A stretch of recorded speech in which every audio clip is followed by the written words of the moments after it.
50, 45, there goes Davis. Oh my God! Davis is going to run it all the way back. Auburn's going to win the football game. Auburn's going to win the football game.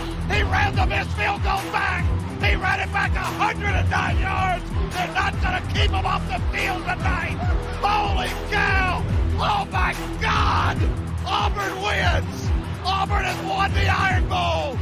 Auburn has won the Iron Bowl in the most unbelievable fashion you will ever see. Oh, welcome in everyone to a brand new edition of the Dream Wager, episode 367 on this snowy Saturday morning, February the 17th, 2024. E, how you doing today, kid? A little snow on the ground. Yeah, a little snowy morning, nothing too hectic, nothing too crazy. Just a little brush off the whip, nothing crazy though. Pretty good. Took like 3 L's just now on the reimagined bread fours, but we hit 1 pair on a pickup at Full Locker. So shout out Full Locker for taking care of the boy. But they'll could be better if I would have got at least like 3 to 5 pairs. That would have been nice. But 1 pair for the toe, we'll take. We'll take it. Those Nike apps they're just really hard. You know what I mean, man? I really don't know. It's all the bots. Nike came out and said it was all the bots, and they tried to clean it up. Don't really know how that's going for them. But glad you're doing well. We got a good EP for you guys today. All-Star weekend in the NBA has arrived. We had some games going on yesterday. We got the 3-point contest tonight, dunk contest, and then the game tomorrow night. So I can't wait for that. We'll dive into it. Got a little NBA news as well. We'll talk about first half highlights. We'll talk about a little NFL news as well. But I do want to start in the NFL with the contract with Geno Smith. They decided not to go a different way and get a different quarterback. They had this week to, maybe branch out and get their other options, but they're keeping him as their quarterback. And since they're doing that, they are guaranteeing $12.7 million. It becomes fully guaranteed yesterday, and he's going to remain on the roster throughout the week. And, it allows the money to trigger into his bank account. I guess the Seahawks believe that, in today's market with salaries soaring, quarterbacks every year, it seems like it's just getting more and more expensive. I guess it was the right decision, in my opinion, to just pay the $12.7 million to Geno.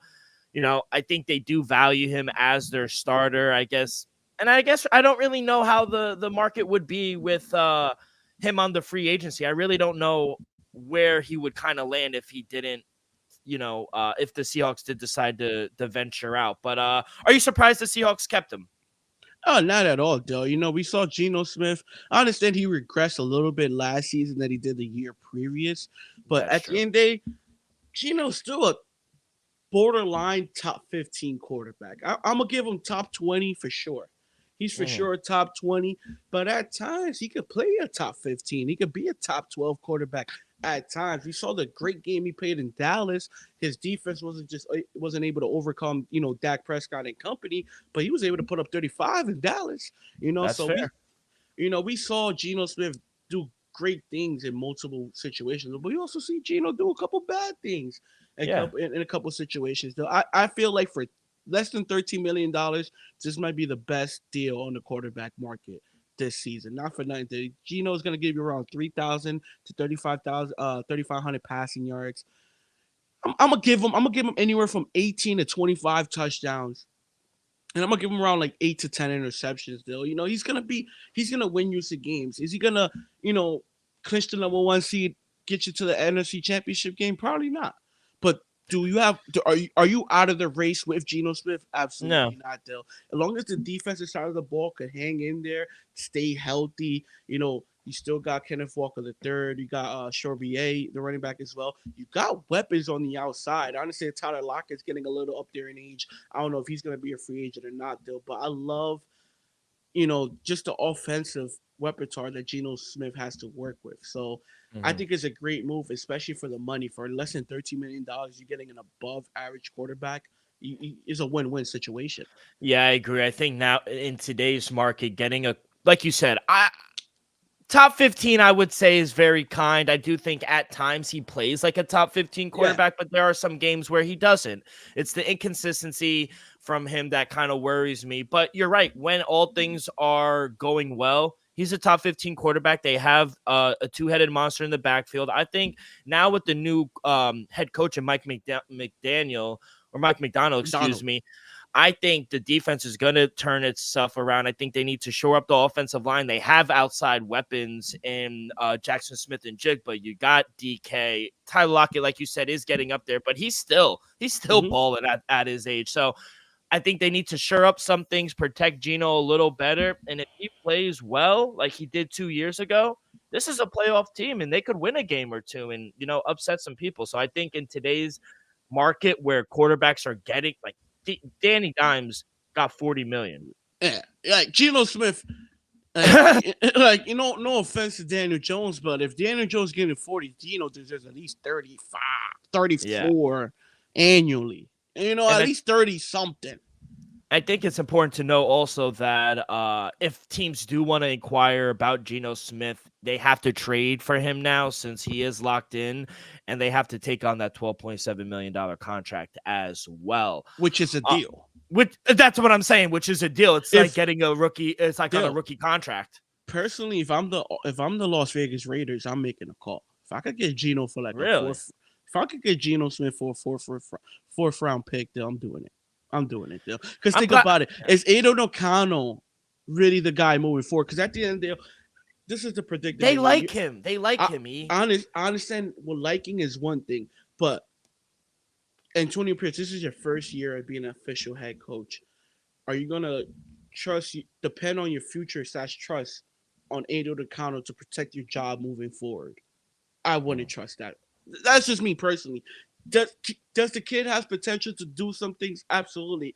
But for my job security, I'm going to go with a proven quarterback who won games, who've been to the playoffs. Because if I take this Las Vegas Raiders team to the playoffs, I'm going to be praised forever. Not forever, but for a while now. For a while, you have your job secure. If this Raiders team could find their way into the playoffs first time as the Las Vegas Raiders, you know what that will do? Oh my God, yeah. Come on now, Dale. So if I'm the Raiders, I'm making that call. If I'm the Raiders, I'm calling Kirk Cousins. I'm calling him. I gotta make plays. At the end of the day, I'm in the same division with Andy Reid and Sean Payton and Jim Harbaugh. I'm in the same division with arguably the greatest quarterback of all time, Justin Herbert, and then see the situation with Russell Wilson in Denver. You need a quarterback. You have 2 top 5 quarterbacks in your division. Two top. I'm gonna give him top 5 head coaches. Though I'm gonna give Sean Payton his respect. He's a top 5 offensive mind, coach wise. Let's give some respect though. At the end of the day, if I'm Antonio Pierce, I need that guy. Aidan O'Connell ain't that guy yet.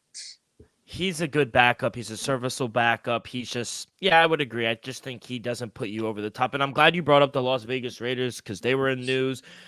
Fucking bum Jimmy G suspended 2 games for violating PEDs. How you on PEDs and on the bench you're still ass? Like, no disrespect to Jimmy G, handsome guy, gets anyone he wants, but my guy, you're on that's supposed to perform enhanced. You didn't do anything. So I don't know, man. He got suspended apparently. He did get suspended he did. 2 games. Jimmy G said he will not appeal it. He's going to miss the first 2 games. Guilty. Of the he knows he's guilty. But apparently the Raiders are expected to release Jimmy G before the 5th day of the new league year. Yeah, they're paying him $24 million. He got a 3-year, $70 million contract. Which is expected to be, I think the 5th year is somewhere next month in March. It's like mid-March or so. He's going to earn $11.5 million on that roster bonus, but outside of that, they don't owe him anything after that. They owe him the $11.25 that they're going to pay him. But, I mean, now they went out. They got Jimmy G. He's done. And now, like you said, Aidan O'Connell, he's a cool backup.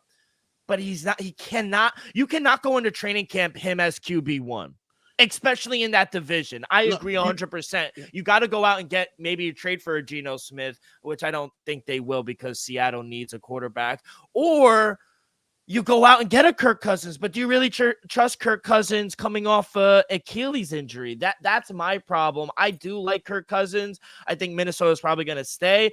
And then maybe you look at the draft. I don't know if they could get anyone. Las Vegas is at 13. Maybe they trade up. That's a little up there. That's my problem. Maybe if they were in the top 10, there's more of a chance to go get one of those guys. I think the Las Vegas Raiders, I'm so glad you brought them up. They're in a very tricky spot where they either need to put all their chips into Aiden O'Connell, which I don't think is the wisest thing, especially for a first-year head coach, or they go and trade for a veteran. Yeah, Dale. That's just my 2 cents. You can't go, like you said, into training camp as Aiden O'Connell's 1, as QB 1, 2, as your only option. Jimmy G's looking like he will be released soon. Still, like I said, I just don't see how you plan on being a long-term coach in that division with, I'm going to say it again, Jim Harbaugh, Sean Payton, and Andy Reid. With Justin Herbert, Patrick Mahomes, and Russell Wilson. As of right now, you're no disrespect, but you're the least qualified head coach. Or let's just say, no.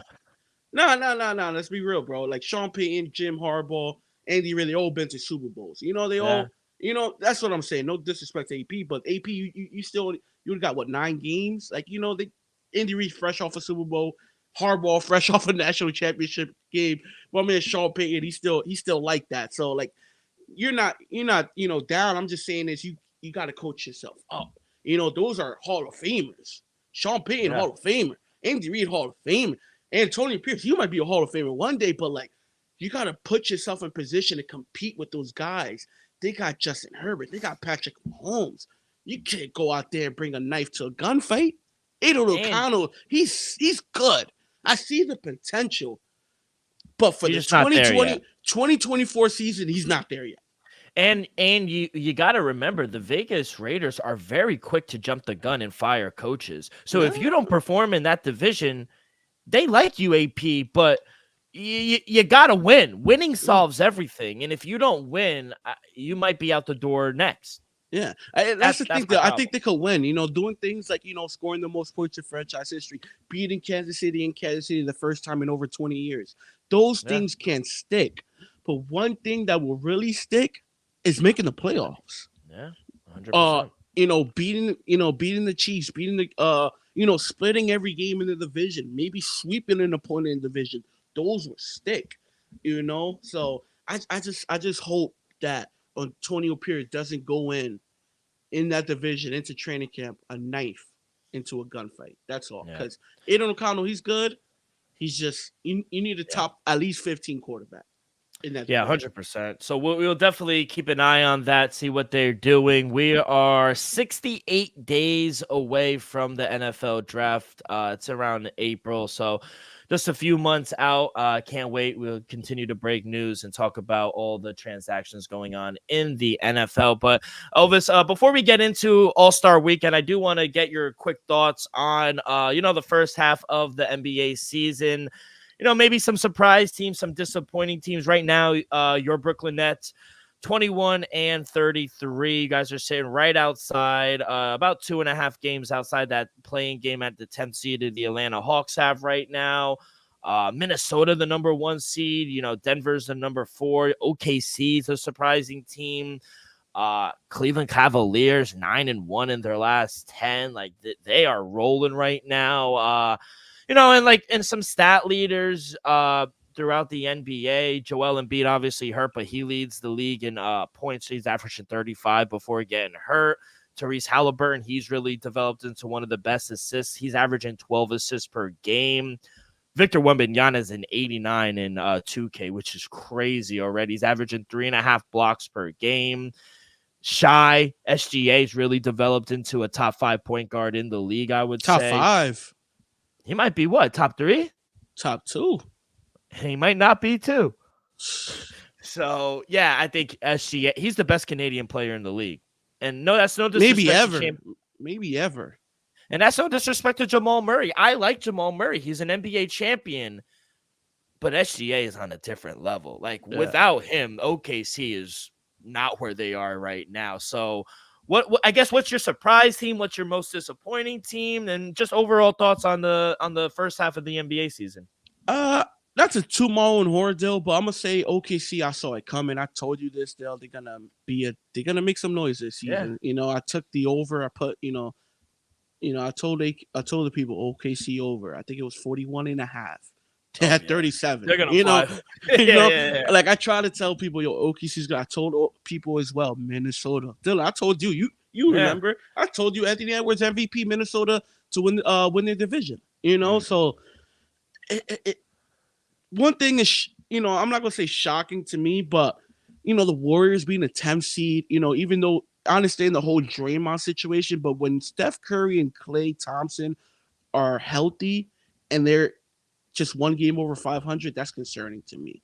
The fact that Klay Thompson got benched, Klay Thompson is like unhappy with that's the fact that the Warriors are making news for stuff other than highlights on the court. That's shocking to me because the Warriors for the last, I'm gonna say, 10 years. 10 years has been a well-run oil machine. No side drama. Just, Draymond incidents when KD came, called him a bitch. The rear naked choke. Yeah, other than that, this is like real inside team issues, not just, Draymond fighting or something like that. So I'm just surprised on that. Surprised how long it took the Phoenix Suns to get it going. I think it was something to do with Bradley Beal's injury. Finally, now don't look now. Phoenix is rolling. Though. They're playing good ball as of late. And then my last takeaway, Dill, is how bad the Lakers are. Understand they've been better. I understand, Dill. I understand. But from the play-in tournament till LeBron tweeted the hourglass. Yeah, they were terrible. From December 20th to February 5th, they were terrible. They were just a bad team. So, do you think it's Darvin Ham? Do you like him? No, Dill. His first year. I'm gonna say this again. His first year coaching in the NBA, he led his team to the Western Conference Championship as a play-in 9th seed. Dill, it's not about. He beat Memphis with Ja. He beat the defending champs Golden State, and then he got swept by the champions. Yeah. And then you follow it up and you win the first in-season tournament. You go, 8, 9, 10-0 in the in-season tournament. Yeah. They hung a banner. It's just, if you could play 8, 9, 10 straight games and go undefeated for an in-season tournament, why you can't do that for a month? The reason I bring that up, is just because during that time after the play-in tournament, like you said, they were one of the worst teams in the NBA. I don't think there's any sugarcoating around that. And a lot of people brought up Darvin Ham. They said, maybe is he the problem?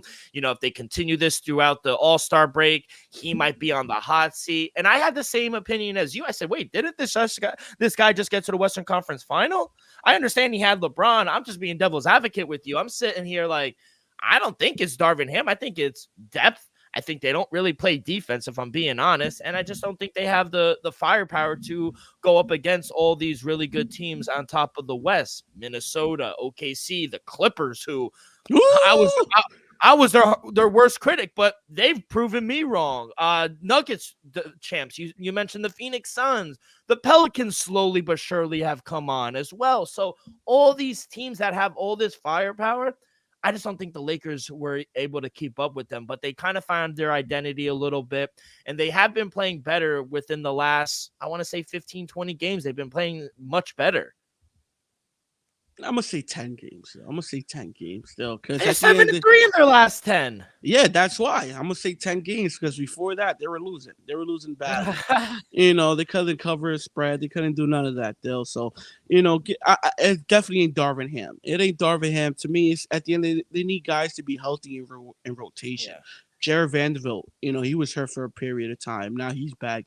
Hachimura, he had like a face injury or something. He missed a couple of games. D'Lo be on and off. He'll give you 30 a couple of nights, and he'll give you fucking 7. He just got to be a little more consistent.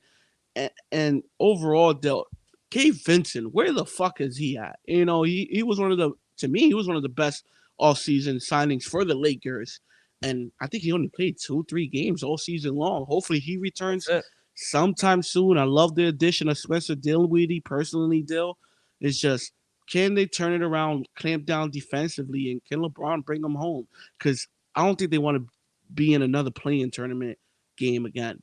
I was just gonna say, if all things stick and they are sitting around that 9th, 10th seed, I just don't know if I see them making a run. And anything's possible in the playoffs with LeBron and AD if they're all healthy. But I think they got to get up to that number 6 seed, the number 7 seed. Like, they can't play in the play-in anymore. Realistically, though, the only teams that really honestly can't beat the Lakers in a 7-game series is the Clippers, Denver, and Suns. Dallas not going to do it. New Orleans not going to do it. OKC's too young. And Minnesota, they're too young. And Minnesota, we've seen it time and time again throughout the year. Like last year, they just fold. Yeah, they're a good regular season team, kind of just like Memphis. Not this year, obviously. They got nobody. They got nobody to lead that fourth quarter to control the Cat ain't it. Game. Cat ain't it.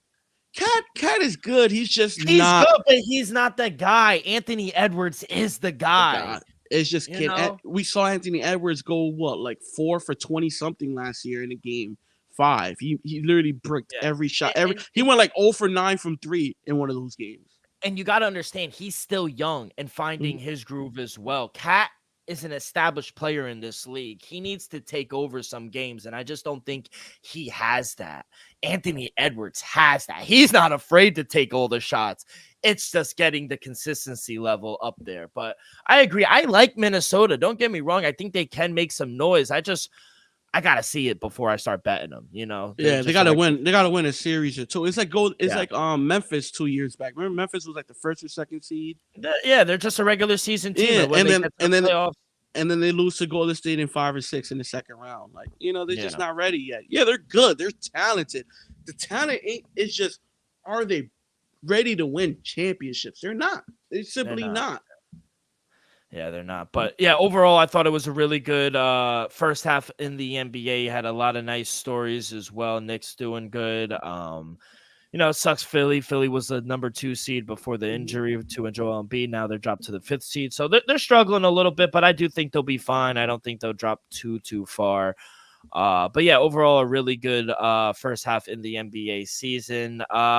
Let's get to these picks. But before we do that, let me say a quick word from our sponsor. We are brought to you each and every episode by Viva Tequila Seltzer, the most refreshing hard seltzer on the market, hands down. It's no wonder why Viva was voted number 1 hard seltzer in the world by San Francisco World Spirit Competition. With only 88 calories, 0 carbs, 0 sugar, and a light 4.5 ABV, Viva is the perfect drink for your post-game celebration, as it was created with that active lifestyle in mind. We favor tequila seltzer because flavor is the spice of life, and we like our drinks with just a kick, just like how we like our lives. Whether it's Huckleberry playing a round of golf with the boys or an elderberry this Saturday night watching UFC 298, it doesn't matter. Our favorites pair perfectly with that Artisanal Blanco tequila for that subtle and refreshing drink. Our belief here at the Dream Wager and at Viva is to live long, live well, and live it up. All right. By the way, real quick, before we get to the All-Star weekend, did you hear what my boy Josh Hart said? They said, you're going to attend the All-Star weekend? He goes, in Indianapolis? He said, fuck, I want to go to that state for. He goes, the only way I'm stepping foot in that state is if I'm playing the Indiana Pacers. Yo, that had me dead. Have you watched anything yesterday? They had the celebrity game and whatnot. Did you watch any of that? No, I had better things to do with my time, though. I ain't gonna hold you. Yeah, no, I hear you. Let's get into it though. NBA All-Star Weekend. We have the game obviously tomorrow. The West are favorites by 2.5, -148 on the money line. East are underdogs. Game is played in Indiana. +124 for the, I guess you could say, the home East team. Over under is 363.5. I mean, what a total, kid. We'll start with the game first. We'll start with the side. I think we're on different sides here. What do you got? Dill, give me the The West, man. Give me the West on the money You wanted line. to say East real quick. I heard it come out. Minus 148. You know, at the end of the day, LeBron in this scenario when he's team captain, he's what? I think 6-1 as team captain, something that he was undefeated till last year. The East finally was able to prevail. Team Giannis was able to win.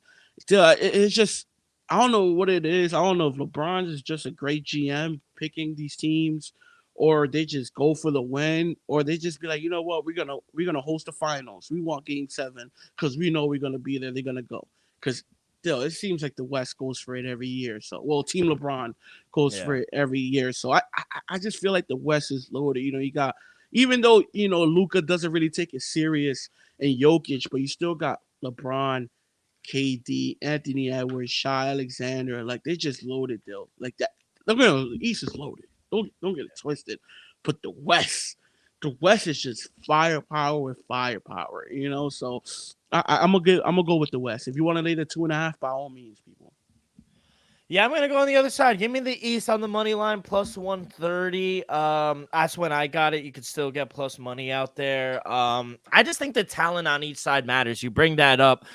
But it's most importantly who shoots better. The West overall has more talent on its roster, but two of its best players, you mentioned Luka, the Joker, they have shown consistent tendencies for not caring about the All-Star game. They give minimal effort. They don't really play defense. And the East, Giannis, who he plays hard in the All-Star game when healthy.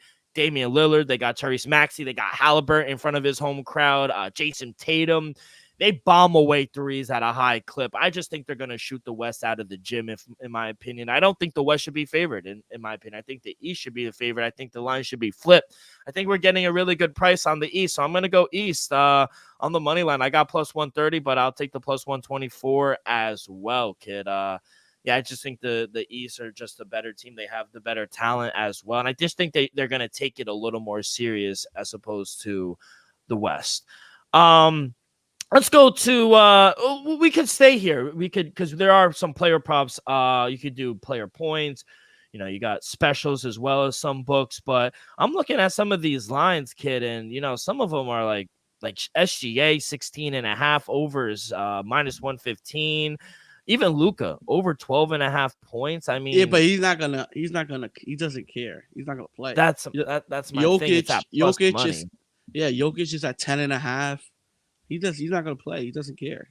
Yeah, that's my reasoning behind backing him. But I do like SGA over 16.5. I think I copied you on that. I was thinking like 16.5 seems very, and you see the guys who do care, like Damian Lillard, Giannis, they're all at 28.5, 24.5. Those are guys who I from recent history, they take it much more seriously. So any player props you like for tomorrow? Yeah, Dale, give me like you said, Shai over 16.5 points at minus 120. Lock that in early. Anthony Edwards over 17.5 at minus 104. I think I like those as well, Dale. And then like I said, like it's just like random fun things, like it's gonna be one player. Like it's gonna be one who's gonna just go off. So like 40 plus points. I think Jason Tatum could go off for 40 plus points still. We saw him doing in finals, All-Star game a couple of years ago. I think was it last year? Maybe last year. Jason Tatum went off. I think he had like 11 threes or something like that. I give Jason Tatum and Giannis the only two options to score 40 plus points tonight, Dale. And give me 25 plus Anthony Edwards still. I took his over at 17. Give me Anthony Edwards 25 plus plus 240 deal. I like that one. I even will say Shai Alexander at plus 300 just because those are my MVPs still. Those are my MVPs still. Give me Shai Alexander and Anthony Edwards as All-Star game MVPs. I love it. You got to go with one of the West players since you have them winning. So love that play as well. I'm going to tell you on the SGA over 16.5. You could get minus 115 out there as well. So do shop around. Let's go to the 3-point contest. You got Damian Lillard as the favorite plus 425. Therese Halliburton, home crowd guy, plus 450. Trae Young, plus 600. Malik Beasley, plus 650. Lauri Markkanen, 700. There's a lot of guys. My boy Jalen Brunson, Donovan Mitchell, Cat. Who do you like for the 3-point contest? 3-point contest. There. I got two plays in this one. I'm going to go with Malik Beasley, the streaky shooter. He's either going to get you 28, 27, or he's going to get you a solid 12. It's going to be a hit or miss. He's either going to do really good or be eliminated first round. Give me Malik Beasley to win the 3-point contest at plus 700, Dill. And then give me Ice Trae. Give me Trae Young, man, another streaky shooter who I think is just going to go out there and go for the win. Give me Trae Young at plus 600 to win the 3-point contest. I fucking love it. Yeah, give me Lauri Markkanen to win the 3-point contest at plus 700. You know, he is coming off a tough night. His last game before the All-Star break against the Warriors, he still knocked down 4 threes, though. In February, he's shooting 44% from the 3-point line. He's slightly ahead of the 40% mark on the season. Of Lauri Markkanen's 8 3-point attempts per game, 7.5 of them are catch-and-shoot threes. He's making about 42% of those. And of the players in like the whole field, only Cat and Malik Beasley are shooting over 40% on 4 or more catch and shoots. That's what they're going to do. They're just going to catch, pick the ball up and shoot. And, you know, when it comes to picking up off the rack and shooting, I just don't think Lauri Markkanen will have to adjust much of his shot. He's kind of a standalone, standstill shooter. I think he's going to be able to draw. You know, he was in the 3-point contest earlier, so I think he has experience from last year, and he'll probably make any necessary tweaks. So I think at plus 700, it's worth a flyer. I do like Jalen Brunson, bias plus 650 as well. I think he's a really good 3-point shooter as well. But my main guy is going to be Lauri Markkanen to win the 3-point contest. Let's go to Steph versus Sabrina Ionescu. Steph minus 220, Sabrina plus 160, plus 164 I see out there as well. Steph will be shooting from the NBA 3-point. Sabrina will be shooting from the WNBA 3-point line. You going with the greatest shooter of all time? Yeah, I'm going with Sabrina. You know, wow. I understand Steph is on fire as of late. I think he has like a 4 or 5 straight games with 7+ threes made in each game. That's a record. He's on fire. I'm not going to lie. He's been playing at a very high level. But, Dill, I just have a feeling, man, Steph is going to let her win. I just have a feeling Steph is just going to take it lightly. It's like it's a lose-lose for Steph. They're going to be like, if he wins, oh, you should have beat her. You're the greatest shooter ever. If he loses, oh, you lost to a girl, female NBA WNBA player. So I feel like Steph ain't gonna take it that serious as people think he will, and I think Sabrina might smoke him because Sabrina's a shooter. It's not like this is not like Kevin Hart versus Draymond. She's a shooter. If Steph Curry's not taking it serious, she's gonna smoke him. That's all I'm saying, people. It's not like she's a shooter, bro. Like she's one of the. She'll shoot you out of the gym. She'll shoot half the NBA out the gym. You know what I'm saying? Like she can really shoot, guys. So all I'm saying is, if Steph not taking it 100%, because she will be, she's gonna smoke. At plus 164, at that, I took it. Yeah, I mean it's worth a shot. Sabrina. You talk about shooters, Sabrina. Her shit is crazy. She's a shooter. You saw what she did in the WNBA All-Star Weekend. She didn't miss. She literally did not miss. Steph in trouble, bro. Bro, she's going to make at least 24 to 26. And if she gets hot, it's over. It's over. Like Vince Carter.